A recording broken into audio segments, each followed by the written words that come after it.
So, Jacinda Ardern has become, well, the Prime Minister to meet the President.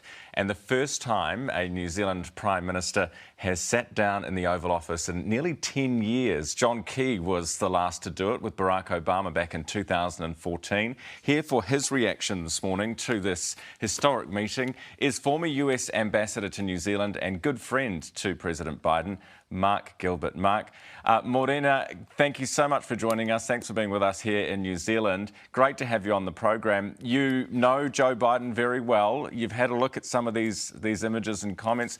What do you make of their meeting?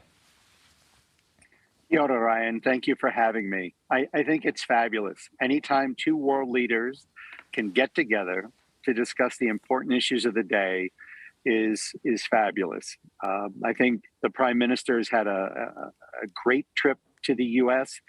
Her speech at Harvard came across really well and was well accepted. Her meetings with the technology companies, I believe, went really well. And today caps off a great time in the U.S. for the Prime Minister. You were the ambassador here in New Zealand when Joe Biden last visited the country back in 2016.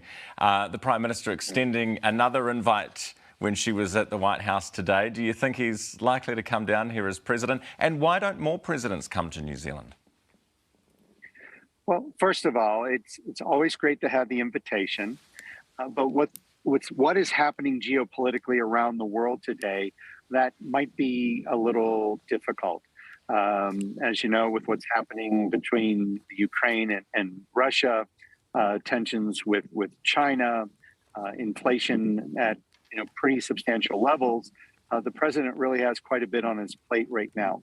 So if things were to moderate and he would have a chance to get to the region, I think it would be a wonderful thing for both countries. Yeah, you mentioned geopolitics and obviously China making a real push in the Pacific at the moment. Secretary of State Blinken has described China as the most serious long-term threat to the world order. Can you give us an idea from America's perspective of why they view China like that? What should we be concerned about? Well, first of all, and I have a slightly different opinion on this because I think China has been doing this for significantly longer than most people have discussed. China realizes that when you have to employ 2 million new people every month, you have to have the precious raw materials, the food to feed them, that you need to secure those supply chains for yourself. And that's something that China has been doing, for a very long time. And I'm not talking just of the Belt and Road Initiative, but if you look at what they've done all throughout the Pacific, what they've done in many countries in Africa, they're looking for the long term to see what's important, what they will need to help them benefit.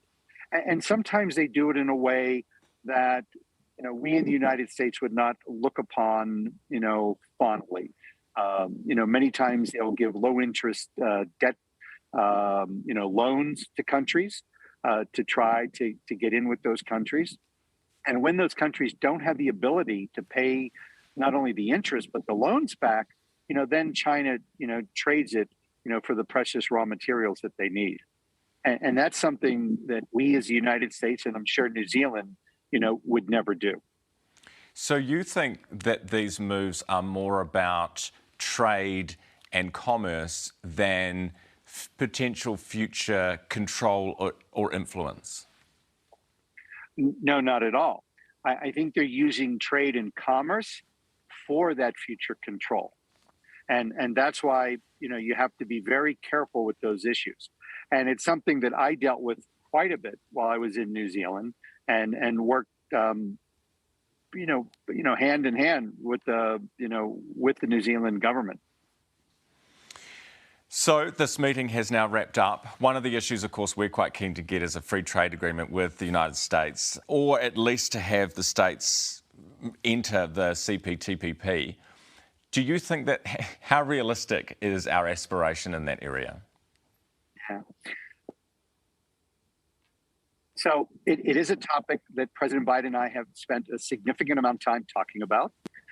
He understood it as well as I did, what the trade agreement really was about when it was first signed I was there for the signing in February of 2016 in Auckland. He knows that it's important, but once again, with all the critical issues that are happening around the world today, it's hard to see that his focus would be on trade. If times were different, I think that would be toward the top of the list. But I'm sure you saw the U.S. and this was just earlier in May. I guess you're to June in New Zealand already. The Indo-Pacific Economic Framework for Prosperity was started with 13 countries. And I think this is another way, without having it as a trade pact, that would need, all kinds of congressional approvals and so on to get that process started. So I believe that it would be a long-term goal. And I think that the president, knowing the importance of it, has started in a way that they can do it without having to go through the entire approval process. Yeah, interesting. Hey, thank you very much for your time this morning. We really appreciate it. That is former US Ambassador to New Zealand and friend of President Joe Biden, Ambassador Mark Gilbert. Mark, thank you very much.